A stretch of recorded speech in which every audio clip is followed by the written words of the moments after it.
I want to take a mindset and I want us to get to where we have questions rather than statements. For example, what can we do instead of we can't?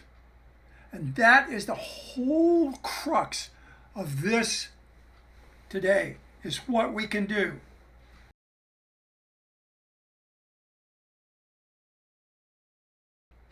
So did you have anything you could share with us?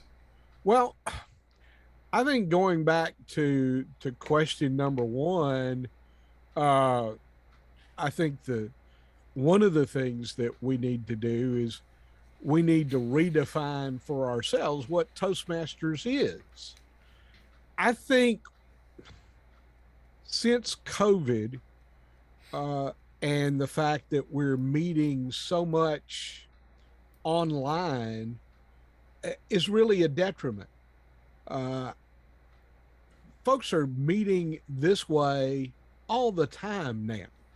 Mm-hmm. And I would like to see us, and I know we're planning on doing more hybrid, but I would honestly like us to go maybe all hybrid and have a meeting place where folks who could come to the meeting and actually physically be present. I know I would. I have some young people, not my current students, but some of my previous students who I'd like to introduce to Toastmasters. But they're so used to being online, either FaceTime or they're working now remotely. Some of them, I I think one of the things they can do, and they do that fairly well, is the kind of thing we're doing here. It's that personal, you got to see somebody, you got to face to face talk to people that I miss, and I think we need to get back to some semblance of that. I think, I mean, I understand how and why we haven't been doing the meetings, but I think we've lost something by not having the personal contact. Okay. My suggestion is be able to provide instruction in virtual meetings. How to have them. I am a terrible person. My thought is, let's get with a mod in clubs that are struggling and he thinks that are going to go down. Start actively recruiting the people out of those clubs to come to our meetings. I've been doing like a table topics to everybody that I come in contact with and trying to tell them about Toastmasters in a way that says, oh, I'm dangling the bait like a fish. And if you start doing that, start having more conversations, communicating better to other people that you come in contact with, that may attract the members if you just dangle the bait, so to speak. Fyoko, you got anything for us? Okay. I think all opinions or suggestions are great. So I can just add just one thing. So it is very important to make a specific character into this club. So I think most Toastmasters club has the same system and same steps and same programs. So I think it would be very important to have a specific attractive point. So it's a sales point. Now, the amazing thing that happened along the way is that somebody else who I emailed this to decided that they would help out a little bit. And he said, there are groups of people already meeting out there who can use what we have, but they just don't know it yet. For example, BNI. And this is called, BNI is the Business Network International. They have chapters everywhere with 10 to 20 members. They are small business or independent business owners who meet weekly to exchange referrals. Every week, each member gives a 1-minute summary of their business and their referrals they would like. Each week, one member presents a 10-minute speech on their business. They pass referrals on paper to each other, and the process works fairly well. They could all use what we have here. Strategy, get an invite and make a presentation. They do have a link to a website. Another thing that this person suggested, any group where amateurs meet and speak, school board, church leaders, they can be prospected the same way. For example, when you go to your church and you're leading a class, you can say, Toastmasters really helped me in this, and I really think you could benefit from it too. Are there any other thoughts as we finish question number 1? Well, Bert, on the idea of service clubs, don't forget Toastmasters and Rotary International have our joint agreement. I don't know that we have made contact with at least the Springfield Rotary Club. Oh yeah, we did. It cost me $120 every quarter to make contact with them. And I went to meetings for 6 months and they never let me speak once. Their dues were over $500 a year. Now Kiwanis might be cheaper, but we also have a Toastmasters Rotary Club coming out of Cookeville, and they might be a good source. Anything else we want to talk about attracting new members?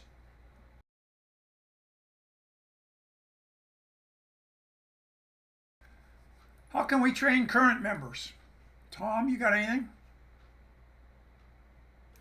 Well, one of the things is I think we already have it available, but again, I think not having the personal contact doesn't help that. I mean, Toastmasters has a mentoring program, and if a new member hasn't been assigned a mentor, we need we need to work on that. That's how. I mean, the way I learned the Toastmaster way, if you will, was through the meetings and through a mentor. Dewey, do you have anything on how we can train new current members? I had trouble with that one. I think it's difficult with just online meeting. And I didn't really have a good answer for that one. I think it's the association when people are together in person that makes the difference. I know that as a remote manager, I spent a lot of time doing mentoring over the phone, but it was on specific stuff, specific projects, specific ways of doing it. And I think it would be helpful if a couple of us old timers took the time to put an outline for every mentor to use. I know there's probably one available from Toastmasters, but to have that outline to work off of a bunch of open-end questions to ask new Toastmasters is food for thought. Same lines of doing the icebreakers before the icebreaker speech. When I'm in Scouts, we used to do a mentor. I had one good mentor, and he basically said, Andrew, give me what is your outline for the troop? What do you see in the next 6 months?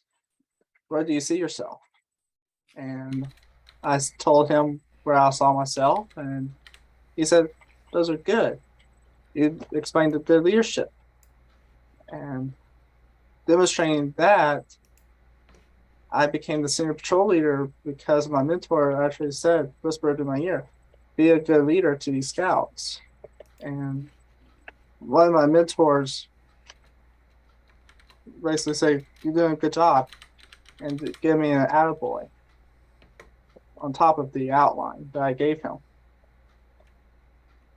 And he was basically saying, push forward. And that was my mentor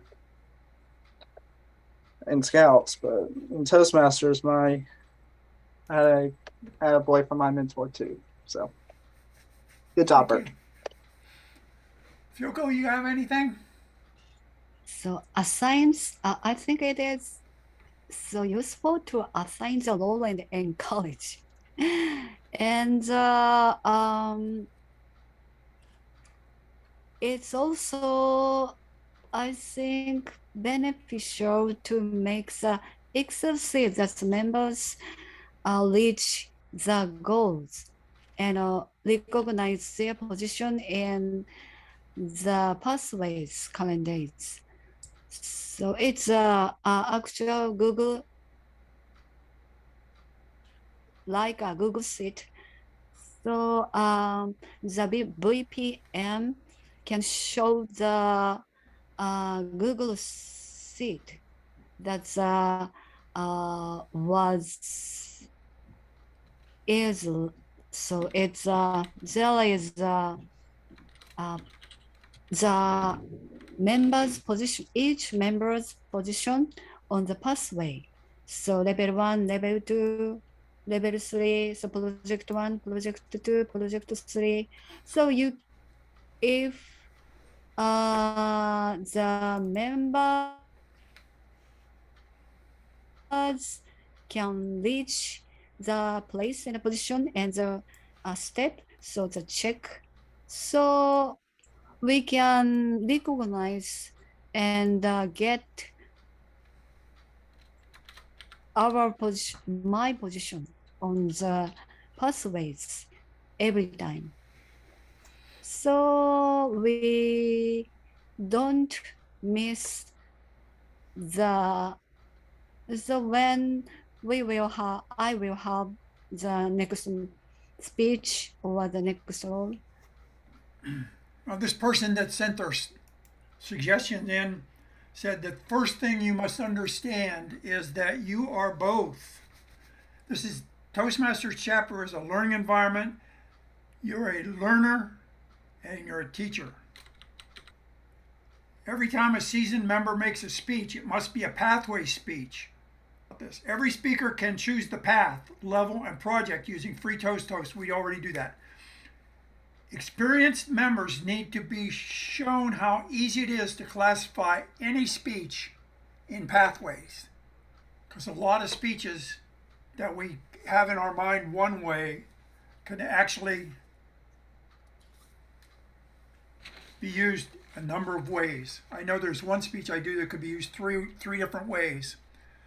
He also suggested mentors. Use the Pathways mentoring level. It's hidden, but I can show you, blah, blah, blah. To teach people how to mentor the Pathways way. Teach mentors and mentees or proteges how to meet and when to keep track of their activity. To me, this one here is the most important one and why so many clubs are failing to meet their goals. And I'm going to give it to you in English. The awards that our club got 10 years ago don't mean anything. I mean, yes, we earned them, but to a new person coming in, that means nothing. I read My American Journey by Colin Powell, and he was a general in charge of the Fold Gap. If any of you know, that's the place where if Russia was going to attack, they would come through there. He was in charge of that. He was a general. He'd already earned his wings. He'd been in Vietnam. He was paratrooper and all the other good stuff. What did he do? One of the first things is he went down and he got in a tank and he became qualified as a gunner. My DTM in the legacy system does nothing really to help somebody in the new system. If somebody comes in the new system and they go, what's a level 5 like? And I've never done a level 5, I am clueless. I have no basis of information. So I think leaders need to lead. They need to lead by example, and then people will follow. That's my soliloquy on that. We're going to go to the next one.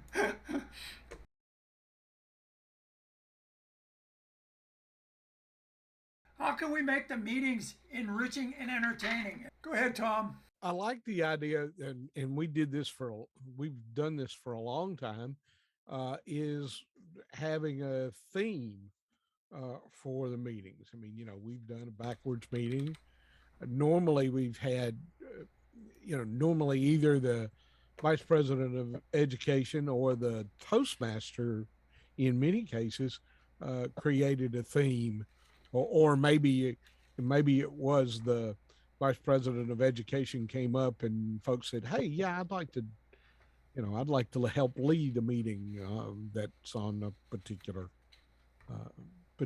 topic. Those are some of the nicer ones. I mean, I like, but again, those were meetings where we were all together. That is, to me, one of the things that we need to seriously think about. It's a lot easier for folks to get enthused when there are other people around them than they are sitting in front of a screen. And having gone through nearly 2 years of trying to teach this way, it's much more fun, and folks are much more engaged when they're in the classroom together than they are when they're just faces on the. Okay, Dewey. I think what we're doing is working. Let me share from our person. Assign roles prior to meeting. So we're not fumbling around when we start the meeting. We got the roles assigned, even if somebody's doing double duty. 2 speakers and 2 evaluators.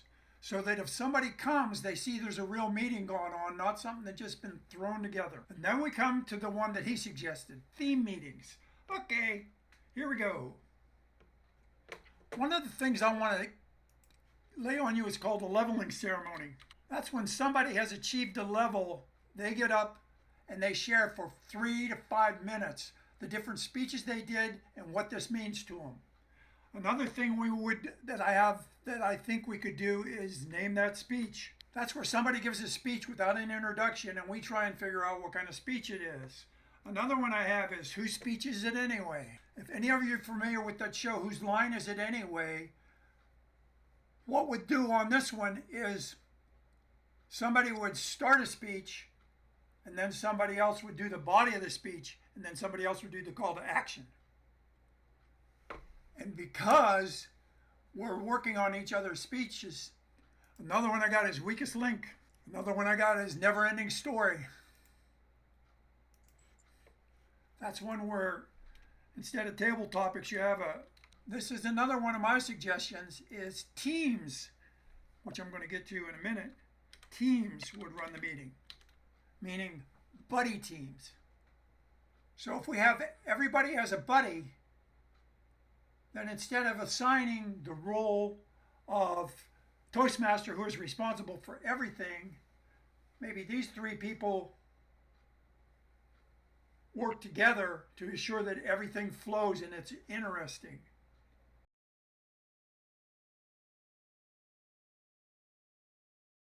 So let's go to the final one, which I call step out.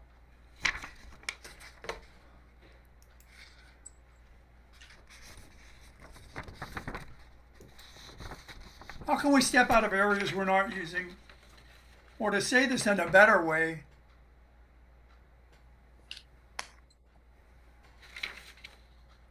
Are there some areas that we could be using that we're not using? Tom?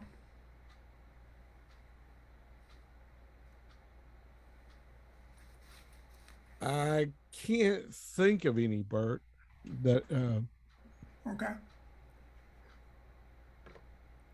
Let me prime the pump with this by saying that we have a Facebook page, we have a free Toast page, we have a meetup page. Those are the things we have already.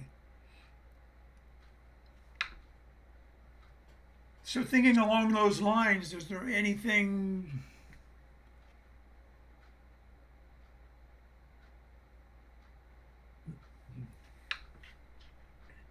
all right? Bert, are we/you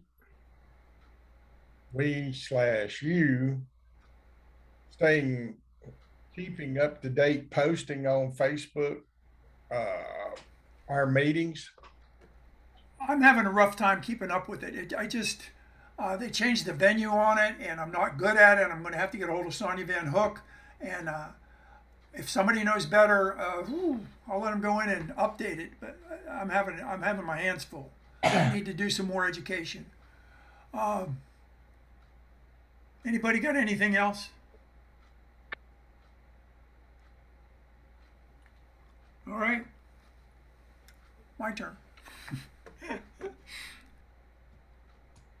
Okay. So this person who happened to be Kurt says, speak often. Speak in as many places as you can. It helps you recruit your Toastmasters. Church, Rotary, Bridge Club, Bowling League. Sounds like what poker club, speak. Then he said, and this was one that I had, is become a familiar presence. You want to do stuff outside of the meeting, become a familiar presence. And for example, at the food pantry, youth groups, school boards, church board members. And he said in here, if you decide to become a politician, remember Toastmasters has no self-defense pathways. I like that. One I had was called Toastmasters in the Park. People want to get out and they want to get with people. Toastmasters in the Park. Various clubs can get together and have a meeting at, say, a park in Madison or the park in Centennial, and have people get up and give speeches and have the public come. Toastmasters in the Park. Get on somebody's podcast. And here's another one. Volunteers. Either a few people from our club or joining with other people go to volunteer at things like races, volunteer at helping hands.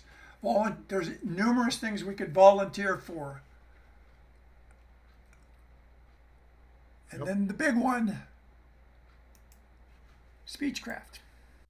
Okay. Again, this is all going to be out there, and I'm going to share this. I'm going to email the copies of this to you as a PDF. We can beat this around.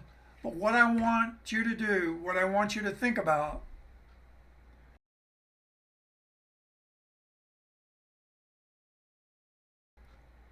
is we've named a lot of things. But what I want you to think about is, I know we all have shows we watch. Now, I watched Joe Pickett because I've read the BJ Box books. I watch Serving Mankind. That's a space thing. Some of us watch the Orville. Some of us watch different things. We spend an hour watching stuff. Here's one I want to ask you. Is your Toastmasters experience worth less than 1% of your time? By that I mean, you're awake 16 hours a day, which is 960 minutes, which is 6,720 awake minutes a week. If you spend 60 minutes a week, the time you spent watching one show, or 10 minutes a day, I'll give you a day off, that's less than 1%. Can you step up and say, I want to just stop what I'm doing for 10 minutes every day, turn off the phone, turn off the email, turn off everything else, and just think about how I can improve my Toastmasters experience and how I can improve my club experience. Then what's going to happen? Can everybody see this one? That's another thing we can do. We can have a June meeting where we have a celebration of our anniversary, which was June 1st, 1979. We've been at this for 43 years. If we want to go to 45 years, we need to work on getting with what's available to us and what we can use and how we can use it better. Having said all that, I appreciate everybody being on my panel. I appreciate you taking the time and the attention to do this. And at this time, I am going to turn the meeting back over to Sherry.